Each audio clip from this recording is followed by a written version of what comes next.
1, 2, 3 soleil pour Stéphane Biens. Dans la brise, une voix s'élève, puis le vent souffle de plus en plus fort à mesure que montent des voix d'adolescents. Gronde plus fort le vent, plus incisif. Et surgissent des questions. De quoi est-il question d'ailleurs? De la devise de la France. Liberté, égalité, fraternité. Elle n'apaise pas cette devise, elle divise. Le vent souffle et suggère, pourquoi pas sororité? Puis il gémit, s'atténue, redevient grandiloquent, rythme le souffle qui porte le cœur des adolescents, incise l'air tandis que les jeunes suggèrent d'autres mots pour améliorer la devise de la République. Tempête de mots, écologie, diversité, générosité, beauté, solidarité. Une rafale balaie le silence. Le vent est-il un bon chef de chœur? Tempête de mots sous les crânes? Ça parle trop, ça compte, emberlificote, mélange les langues, tour de Babel. Comment retomber d'accord?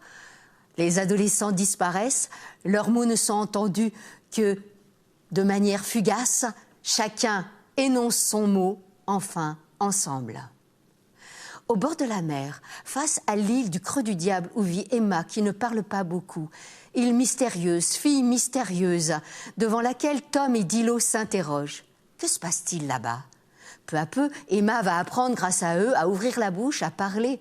Le mouvement de l'océan, marmite bouillonnante, son ressac et ses marées rythment l'action. Mais Emma ne va jamais au sport, dispensée. Pourquoi? La voilà qui disparaît. Elle cache un secret. Puis un éclair surgit, la revoilà.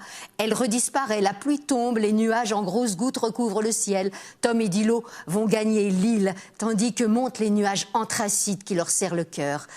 Et voilà que sur l'île vit un ogre, un orfèvre, le père d'Emma, le papa, qui fait des bijoux, des chaînes, sertis des perles comme Héphaïstos, le dieu forgeron, qui travaille sous la terre. Mais dans cette île, eh oui, ce n'est pas un papa, c'est vraiment un ogre qui bat Emma comme une enclume et l'enchaîne.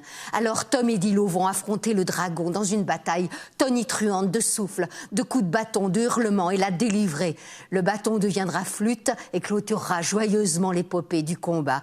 Et Emma et Dilo et Tom deviendront amis.